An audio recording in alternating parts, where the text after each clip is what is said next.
The loudspeaker at Jacksonville Airport blared one final time. Last call for Flight 218 to New York City. Final boarding at Gate 32. Thomas Grady moved swiftly past the seated passengers, his heart pounding in his chest. He had 20 minutes left, just enough to make it to the gate if nothing went wrong. 3 months of saving, one single shot. He had bet everything on this flight. Inside his worn-out backpack was a dream ready to lift off the ground, a job application folder with every edge perfectly pressed, his only dress shirt meticulously ironed, and a notebook crammed with notes for the upcoming interview with United Aerotech, a chance at his first real job with benefits, steady pay, and a future where his skills might finally be seen for what they were worth.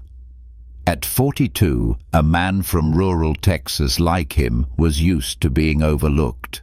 Every resume he'd sent had ended in hope, then disappointment. But this time was different. They had called him. They had invited him to their Manhattan headquarters.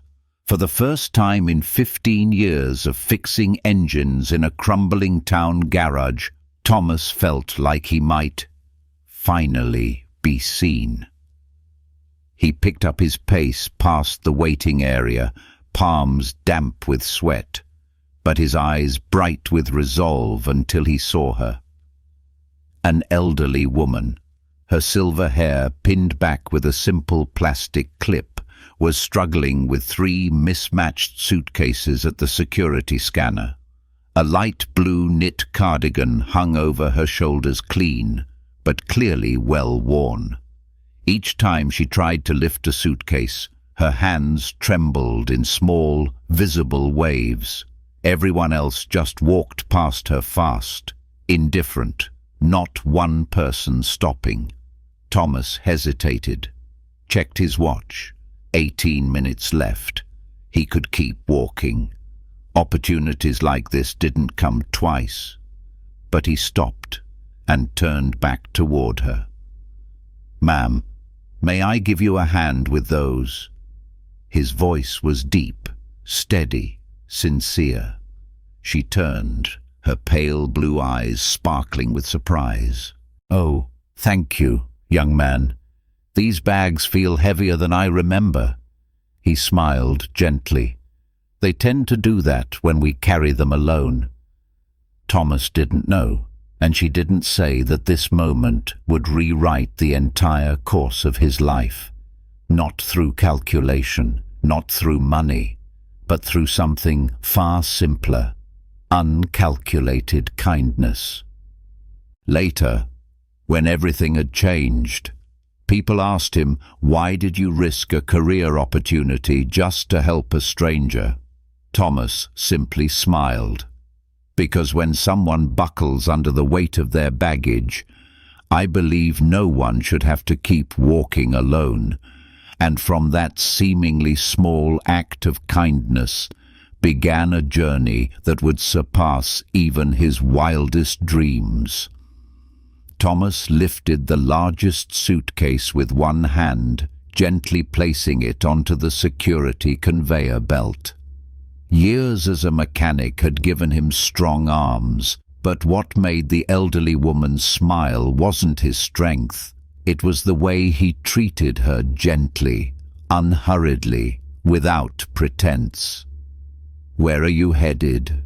Mom Thomas asked as they waited in line. "Oh, just for work.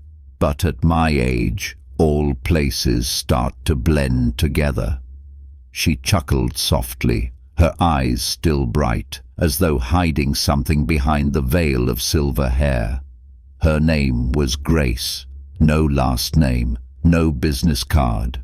Just Grace. The way she said it, like the name alone, was enough to say everything that mattered. Past the security checkpoint, Thomas handed her the small handbag. It seemed fate didn't want him to board his plane today, but if he was already running a few minutes late, what were a few more to help someone in need? "Which gate are you headed to, ma'am?" Thomas asked, keeping his voice steady, though his heart was racing. 47B. I think it's in Terminal D. Thomas froze. Gate 47B was far from Gate 32, where his flight would depart in less than 15 minutes. If he turned left right now, he might still make it. Maybe. But he looked at her slightly stooped back, eyes squinting against the light, the wrinkled boarding pass trembling in her hand, and he told himself, if I don't take her, who will? Terminal D's a bit of a walk, ma'am. Let me take you all the way there. Grace looked at him, surprised. Oh no, you'll be late. It's all right. My mum always said if you're able to help someone, don't wait for someone else to do it. They moved through the rushing crowd, past people glued to their phones, ears stuffed with headphones, minds elsewhere. Just the two of them, an elderly woman and a man the world had once called invisible. Every few steps she had to pause to catch her breath. Thomas never hurried her. He stood silently beside her, waiting. For the first time in his life, he felt like his presence mattered. "You're very kind," she said during one of their breaks. "Not many people stop like this anymore." "I think anyone would have done the same," he replied. She looked at him, eyes narrowing with meaning. "No, they wouldn't. And that's exactly why kindness is so rare." As they passed a coffee stand, Grace lightly placed her hand on the back of a chair. "I feel a little dizzy, probably because I skipped breakfast." Thomas checked his watch. 10 minutes until his flight gate would close. And then he let go of his backpack and stepped back to the counter. "Just a moment, ma'am. A hot cup of tea will help. Let me pay. No, this one's on me. Today is a special day for me." He returned with a cup of Earl Grey tea and a blueberry muffin.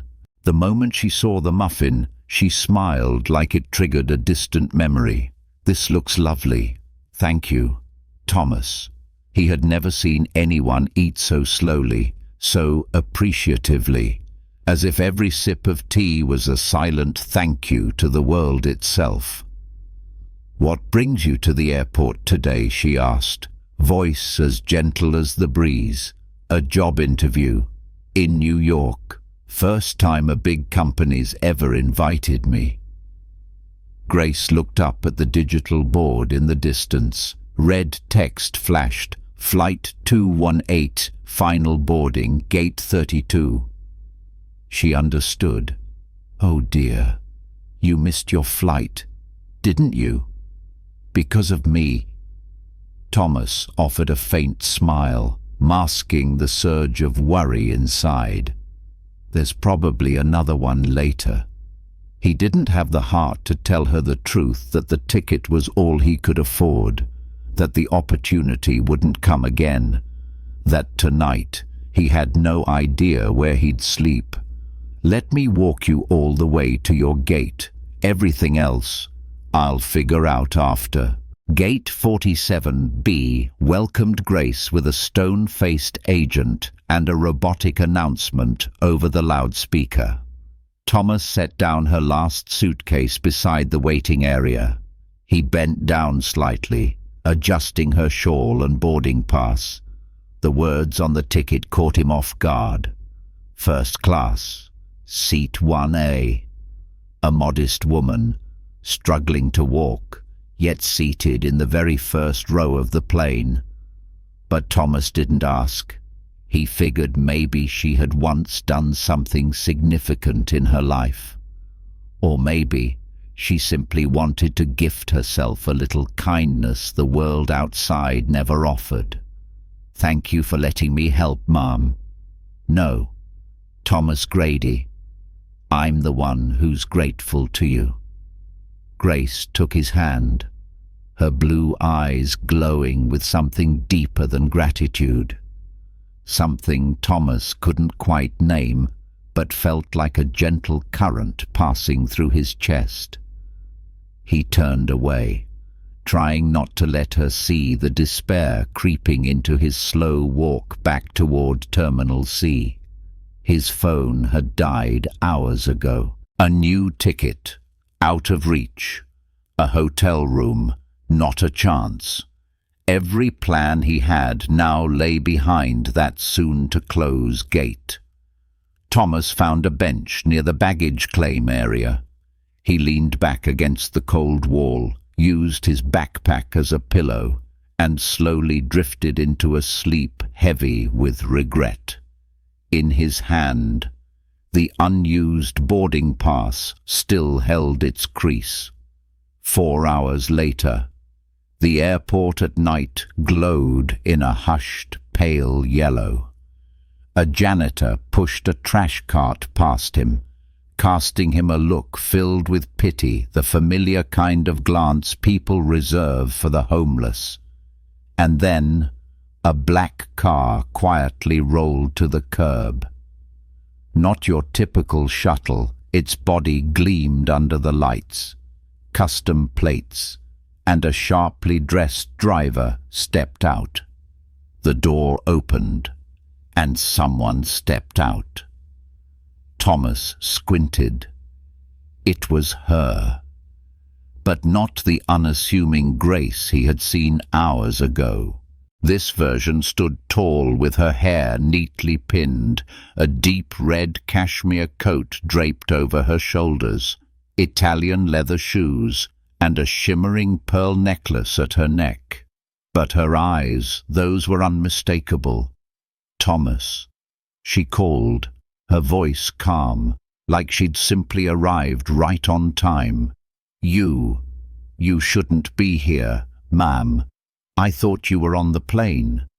Plans changed, she replied softly, the way life often does. Thomas stood up, so confused he didn't know whether to put his hands in his pockets or clasp them in front of him. I honestly don't know what to say. Then listen first, she said, signaling the driver to return to the car. Do you still want to go to New York? You mean, right now, on my private jet? Thomas froze. Private jet? Grace, the modest woman he'd helped through airport security, was now inviting him aboard a private aircraft. You're joking, right? No, Thomas. You chose kindness when no one was watching. Now it's my turn to do something for people like you. Thomas glanced back at the place he had just slept, a cold wooden bench, once the resting place of a shattered dream. Then he looked at the woman before him like she had just stepped out of another world. He still didn't fully understand, but he felt something very real. Kindness doesn't get lost. It simply takes the long way, to return at exactly the right moment. I'm not really dressed for a flight like that, he murmured, glancing down at his coffee-stained t-shirt. Grace laughed, a sound far younger than her age. This flight doesn't care about t-shirts. It cares about you.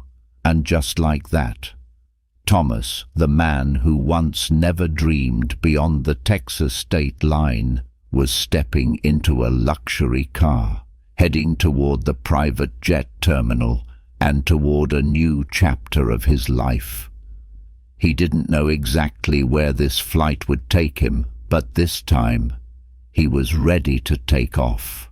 The sleek private jet, bearing a stylized bird logo, glided smoothly along its private runway, quiet, discreet, and almost completely detached from the world outside. Thomas climbed the steps, still trying to gather his thoughts. His senses were overwhelmed. Warm golden lighting, gleaming wood floors, cream-colored leather seats so soft his hand instinctively gripped one to check if it was real. "Good evening, Miss Layton. Everything is prepared just as requested," the flight attendant said with a slight bow. Grace nodded, then turned to Thomas. "And this is Mr. Grady. He'll be joining me to New York." The flight attendant gave him a warm smile. "Welcome aboard, Mr. Grady. I'm Rebecca. Please make yourself at home." Thomas gave a nervous nod and slid into one of the leather seats. It felt like sitting on a bed of clouds, unnaturally soft. His wrinkled shirt, messy hair, and dusty shoes felt completely out of place in this refined space. "Some water?" Rebecca asked. "Just water." "Thank you," he smiled, doing his best to mask his awkwardness.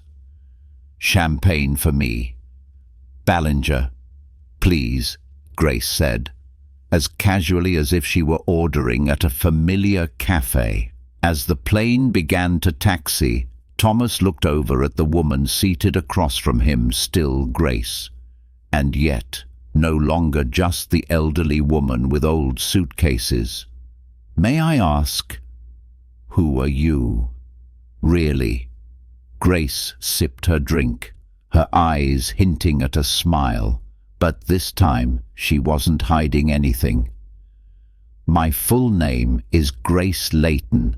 I'm the founder and CEO of Layton Airways, the airline you're currently flying with."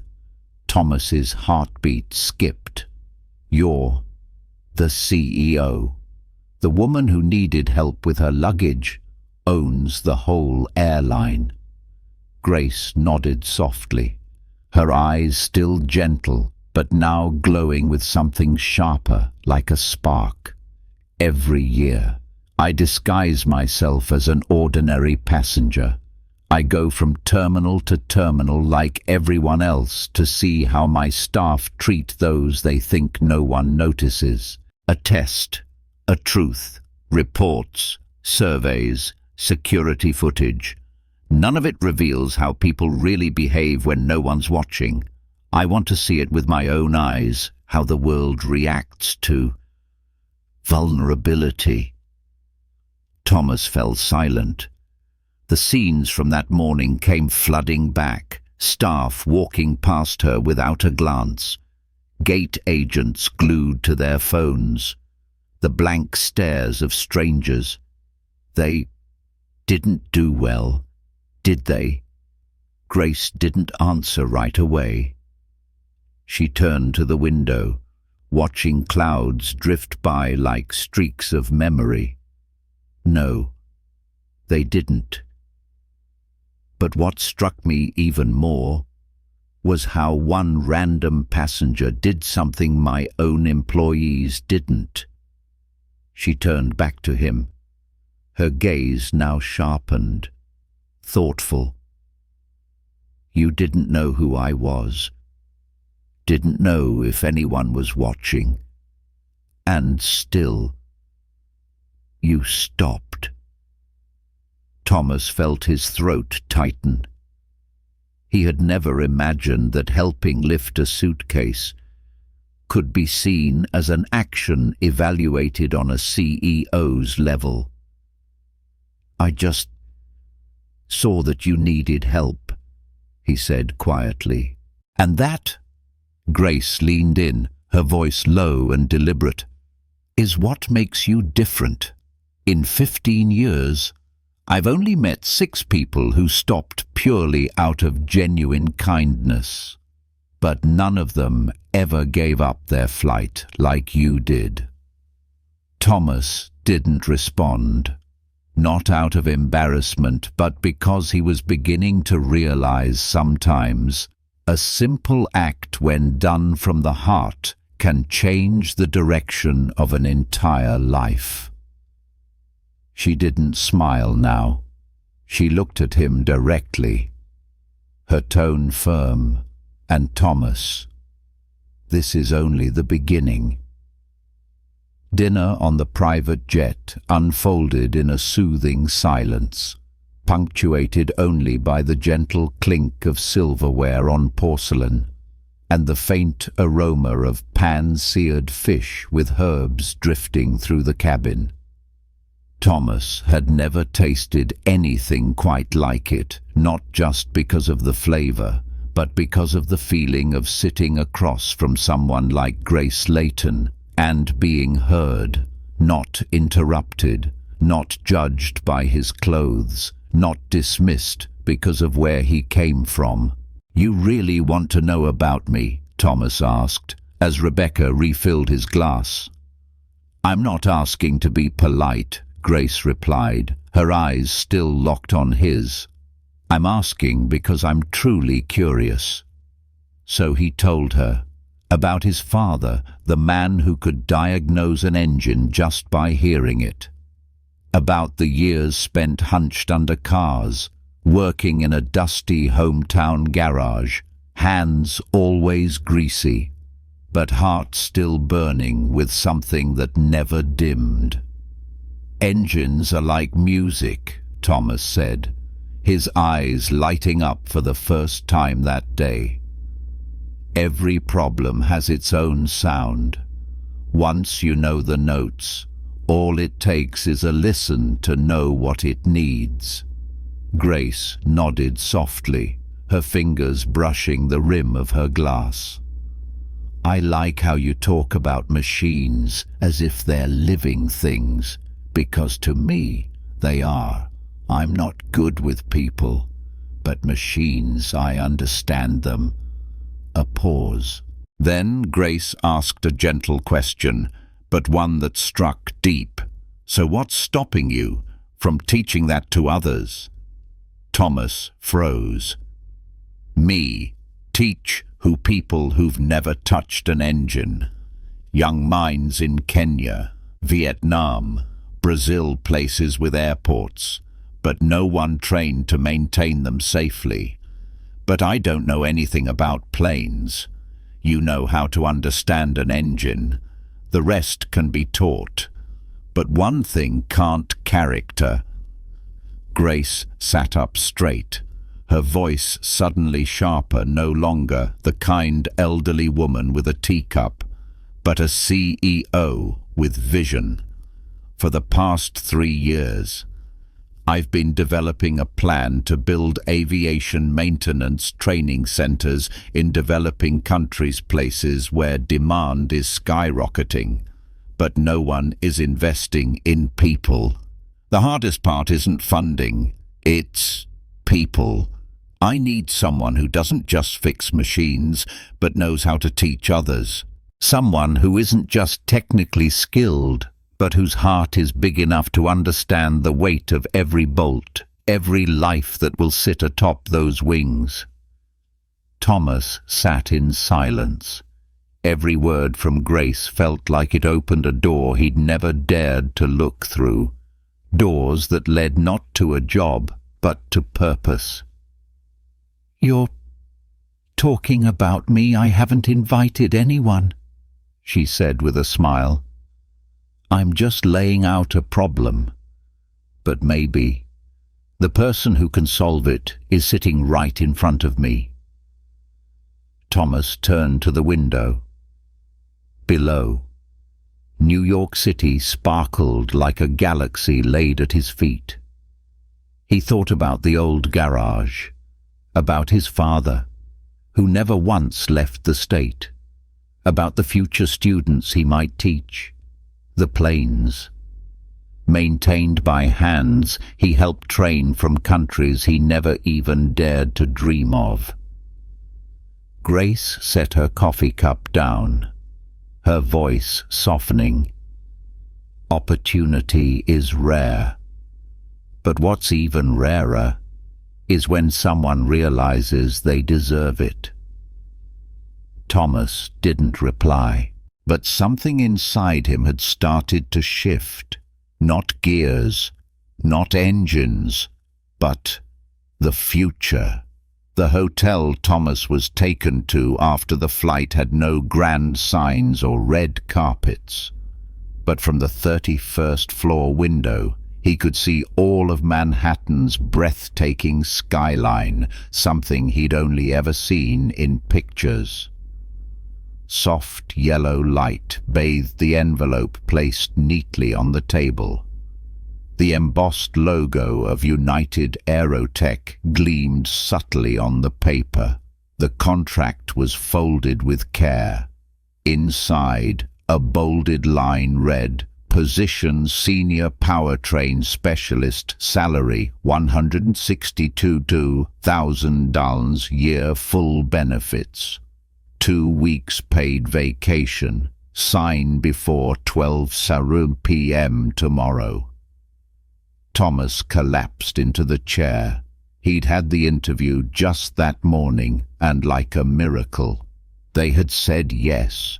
They hadn't nodded because of degrees or resumes, but because of how he spoke about engines, the way most speak about family. They saw potential, but potential boxed into something familiar, safe, steady, with an elevator to the 3rd floor, but no staircase that led out into the world.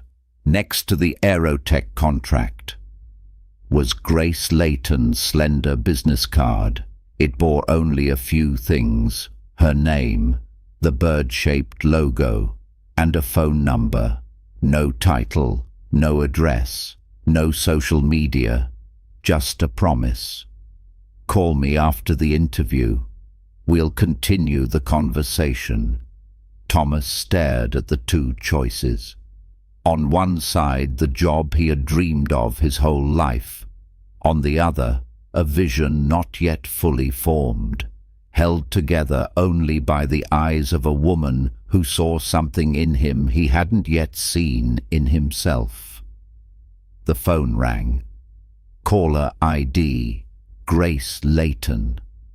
"Have you had time to think?" Her voice calm, unhurried. I got the offer.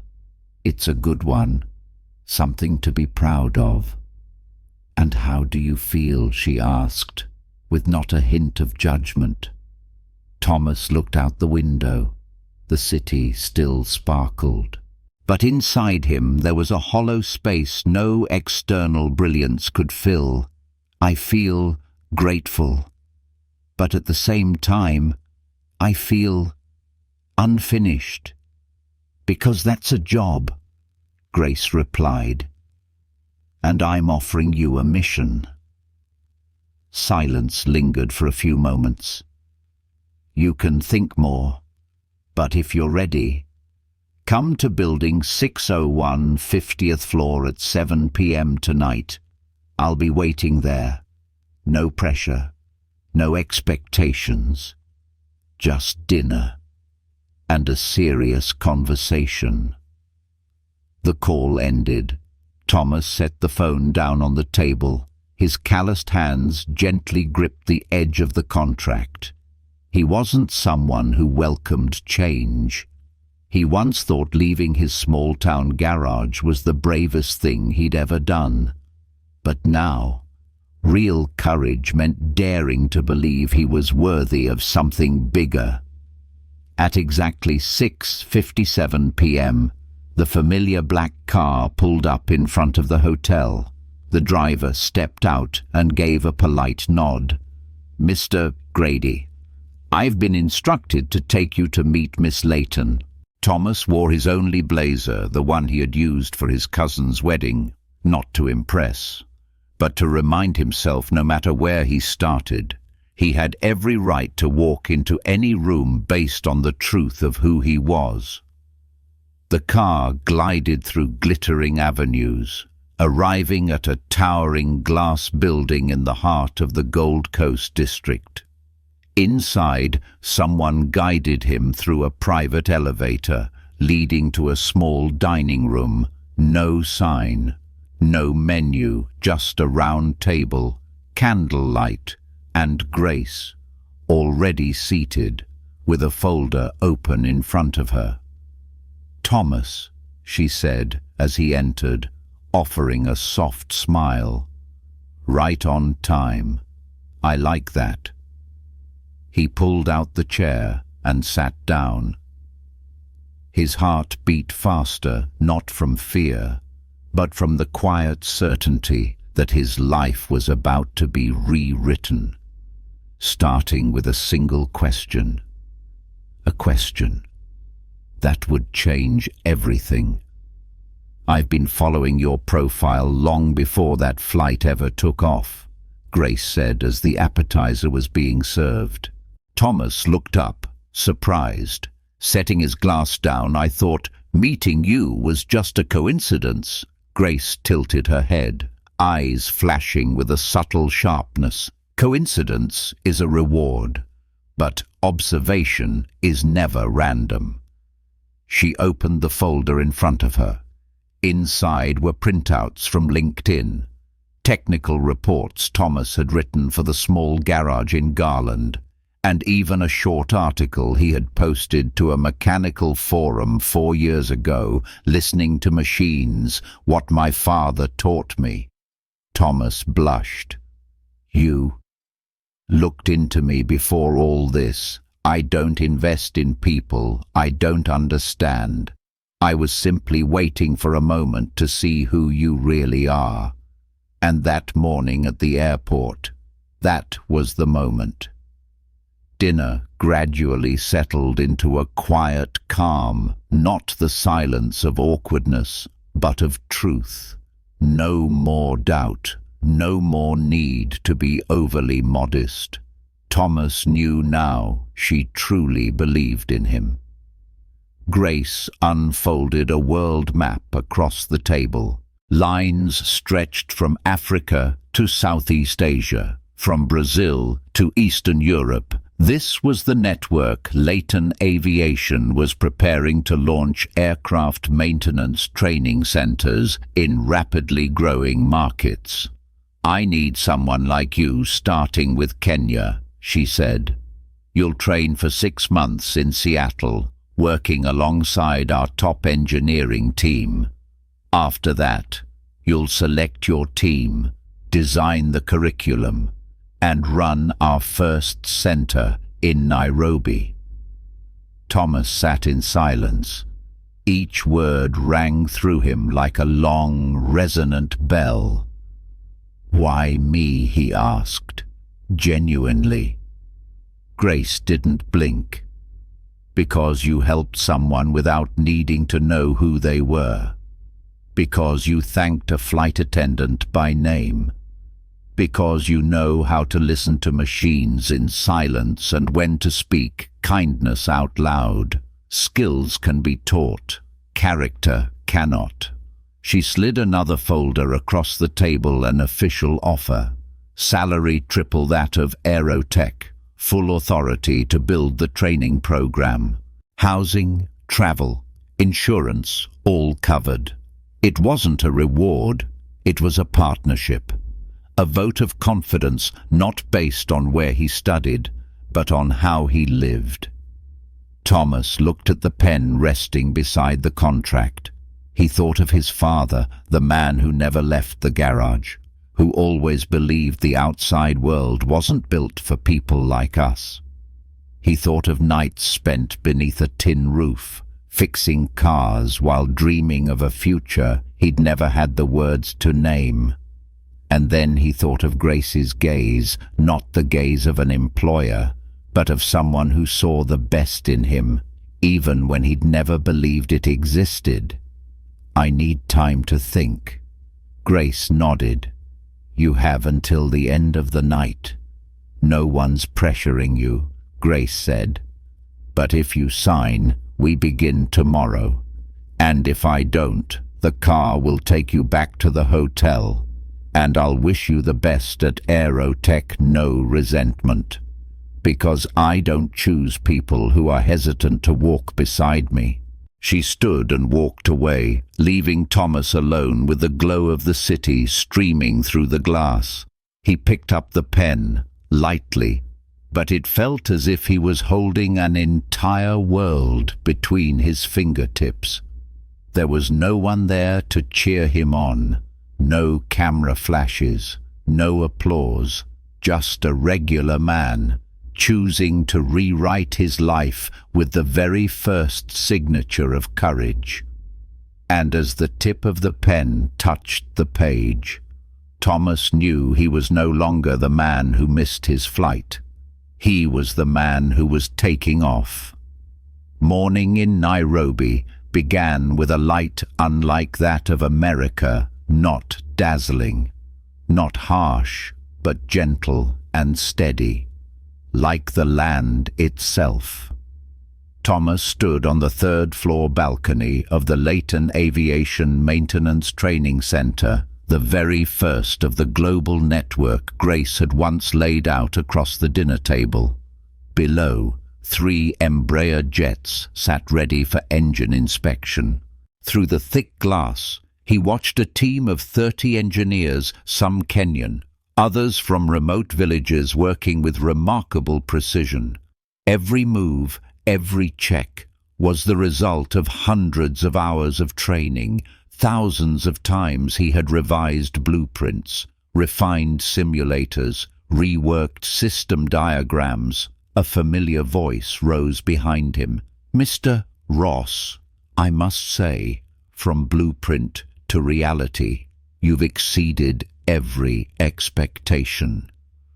Thomas turned to see the eyes of Kenya's Minister of Transportation, Daniel Kamani, the same man who had once doubted the project from day one. "I just opened the door," Thomas replied humbly. "The people who built what's inside are this team and Grace." Daniel nodded.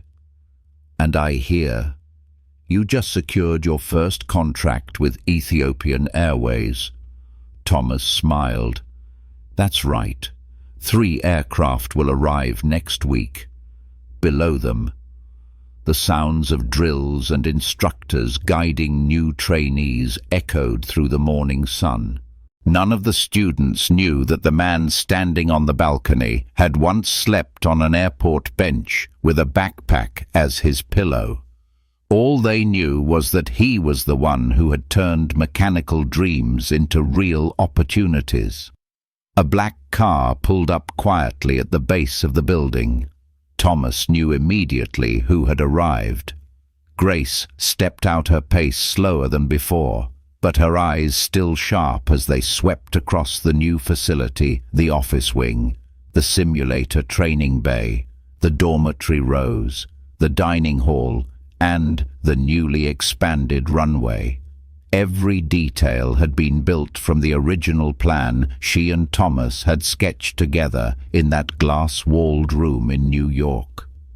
"You wear the uniform well," she said, smiling as she approached. "Thank you, though I'm still not used to having my name on an office door." He pointed to the frosted glass where it read, "Thomas Grady, Director of Technical Training." Grace stood beside him, looking out over the center. 18 months. From a man who missed a flight to someone leading a center that's changing a region. "Do you regret turning down Aerotech?" Thomas didn't answer immediately. He looked down at his hands, hands that now not only knew the language of engines, but the patience to pass that knowledge on to others. "No," he said, honestly, "though sometimes I still can't believe this is my life." Grace was silent for a moment. Then she opened her handbag and pulled out a small box, placing it gently in his hand. Inside was a silver keychain shaped like a tiny suitcase, finely engraved, to remind you that the heaviest baggage sometimes helps us fly the highest. Thomas laughed softly, but his eyes stung. He gripped the gift tightly, like holding onto a piece of the past that had led him here. Down in the courtyard, a new class had just begun. Trainees in forest green uniforms moved in neat rows. A few of them looked up toward the upper floors, where the American director stood beside a special guest. None of them knew that one of the very suitcases they had once wheeled through the mock training room was the reason all of this had started. "Do you think I'm ready for Sao Paulo?" Thomas asked, eyes still on the training grounds below. "I think," Grace replied, her eyes shimmering. "The world is ready to be touched by you." That afternoon, after the inauguration ceremony ended, Thomas walked slowly down the main corridor toward the dormitories where young voices echoed in Swahili, mingled with bursts of laughter. He spotted a technician named Joseph sitting on the ground, explaining an engine schematic to two fellow students the same way Thomas had taught him just 6 months earlier. And suddenly, Thomas understood what he was building wasn't just skill, it was belief. Belief that those the world once overlooked could now become the ones who change it. Later, in a private debriefing, Grace pulled Thomas aside. "Have I mentioned the upcoming partnership with the airline in Brazil? I've heard bits, but hadn't thought of accepting it." "I'm not asking if you want it, Thomas," she smiled. "I'm asking if you're ready." Thomas laughed this time, with a confidence that came not from anyone else, but from within. "I used to think I belonged in a small garage, working on old engines, living a quiet life. But now, I don't think that anymore." Grace nodded, satisfied. "Good. Because Sao Paulo is the next step, and I want the person laying the foundation there to be someone who knows how to build with heart." He fell quiet for a beat, not from pressure, but from emotion. She didn't need to call him chief engineer, regional director, or global head of training. She simply called him the man who knew how to build with heart. That night, Thomas stood alone on the veranda of the administration building. In his hand was the silver suitcase keychain, cool and solid. He turned it between his fingers, like a compass pointing back to where kindness begins. A young staff member, newly graduated from the training program, approached him. "Sir Grady, my mother called today. For the first time in her life, she understood what her son actually does. I just wanted to thank you. Without this center, I'd still be a freelance mechanic in the outskirts of Nairobi." Thomas smiled and placed a hand on the young man's shoulder. "Thank you. But don't forget, it was you who chose to walk through this door." The young man saluted him softly, then turned and walked away.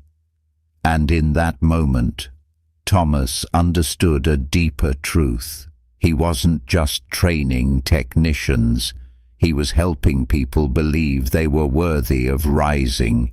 At some airport, on some future day, maybe one of these trainees would be the one to lift a suitcase for someone whose hands were trembling. And if that day ever came, he knew the chain reaction of kindness would never end, because kindness, once passed on, doesn't stop. It doesn't ask who you are. It doesn't wait for applause. It moves quietly, powerfully, and irreversibly.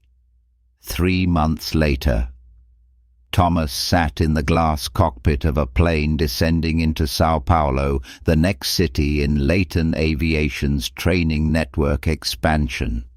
Outside the window, the South American sunset drenched crowded buildings in red, and the stream of cars pulsed like arteries feeding life into a body that never slept.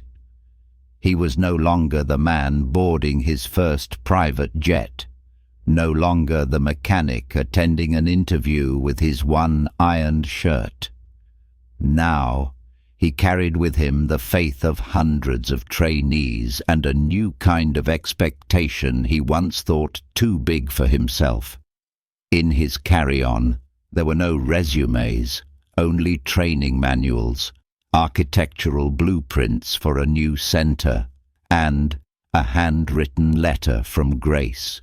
Thomas, by the time you read this, I imagine you've already seen the empty plot of land west of the city, the place where a new dream will rise. Don't build a center. Plant hope. Beneath the soft signature of Grace was a handwritten note. And don't forget to get coffee at the small shop on the corner of Santa Maria, the one with samba music at 5 a.m. Don't overlook kindness just because it wasn't part of the plan.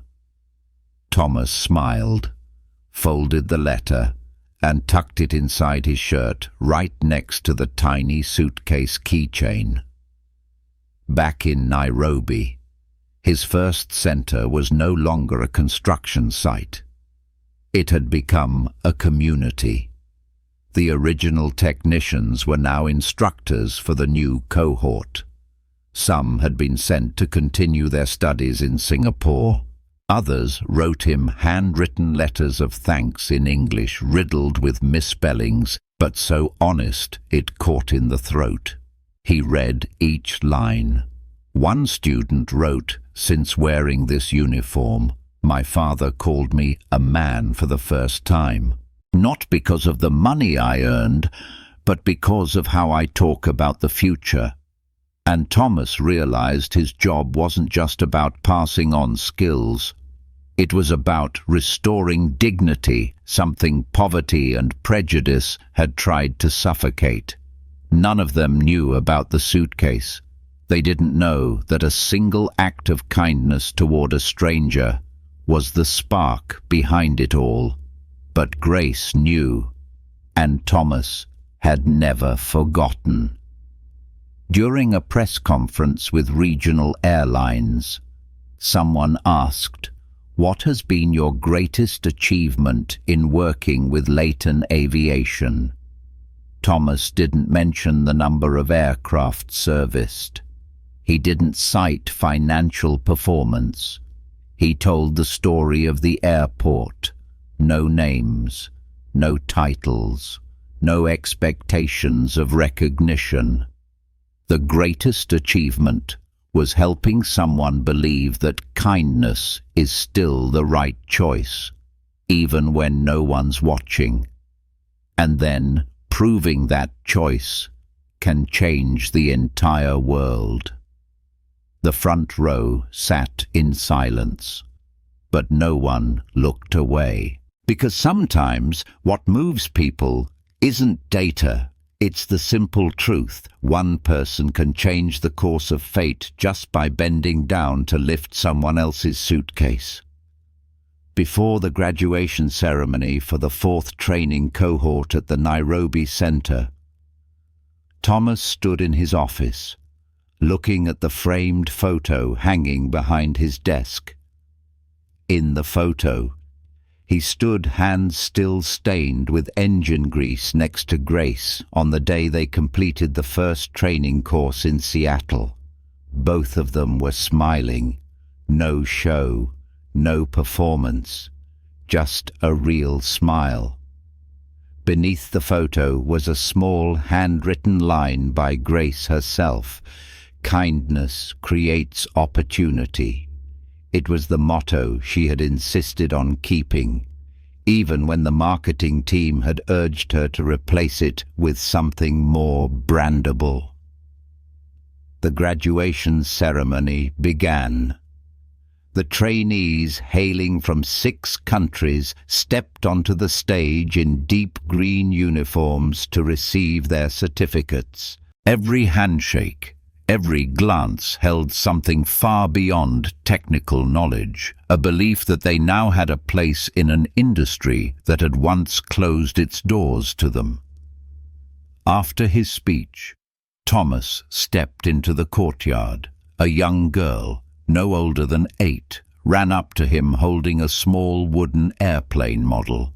She was the daughter of one of the first trainees now sponsored by Leighton to study aerospace engineering. "Uncle Thomas, I made this plane for you." Thomas took it, his eyes lighting up. "Do you want to be an engineer like your dad?" "No, I want to fly a plane that my dad fixed." The answer stopped Thomas cold, not because it was cute, but because in that moment he realized what he was doing wasn't just passing on skills, he was planting generational belief. That night, in the quiet of his office, Thomas received a message from Grace. "Congratulations on the graduation. Sao Paulo is ready.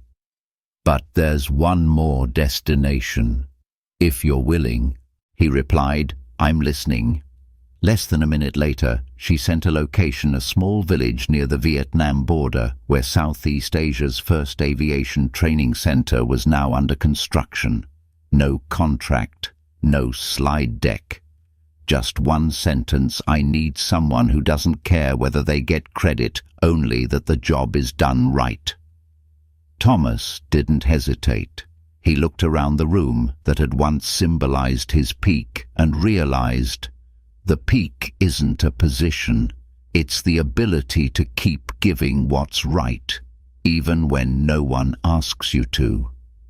He reached for the old suitcase he'd carried from Texas, still carefully stored in the cabinet for the first time in 2 years. And before walking out of his office for the last time, he left a note taped to the wall. If you've ever thought a small act couldn't change your life, ask this suitcase. At a small airport near the Vietnamese border, Thomas Grady, now the global director of training for Leighton Aviation, bent down to help a young boy pull his suitcase up a short flight of steps. The boy smiled shyly, then ran off to catch up with his mother in the waiting area. No one there knew that the man who had just helped the boy was the founder of 5 aviation training centers across 3 continents. And no one knew. He once missed a flight to help a stranger with a suitcase that was too heavy to carry alone. But Thomas didn't need them to know, because he understood. In the end, the people who change the world aren't always the ones standing on podiums. They're the ones who kneel at the right moment when no one is watching. 1 year later, back in Nairobi, during a reunion visit, Grace, now retired, stood quietly watching Thomas speak with a group of young trainees. She didn't interrupt. She stood just close enough to observe. A young assistant beside her asked softly, "Why did you believe in him from the beginning? Because he chose to do the right thing, when no one was watching. Weren't you afraid he might fail?" Grace turned, her eyes bright. "What I fear most is a world without people like him. Kindness doesn't need to be seen. It doesn't need recognition, but it's always remembered, exactly when it matters most. A single act of kindness, seemingly small, can create an entire ecosystem that changes thousands of lives. And sometimes, choosing to slow down to help someone is the fastest way to reach the destiny you were born for. You don't need to be a CEO. You don't need to be the smartest, the fastest, the most impressive. You just need to be the one who stops to bend down and help someone else rise. And maybe, in that exact moment, a new door is quietly waiting for you to walk through it. Because in a world that moves faster every day, kindness is the one thing that never goes out of style.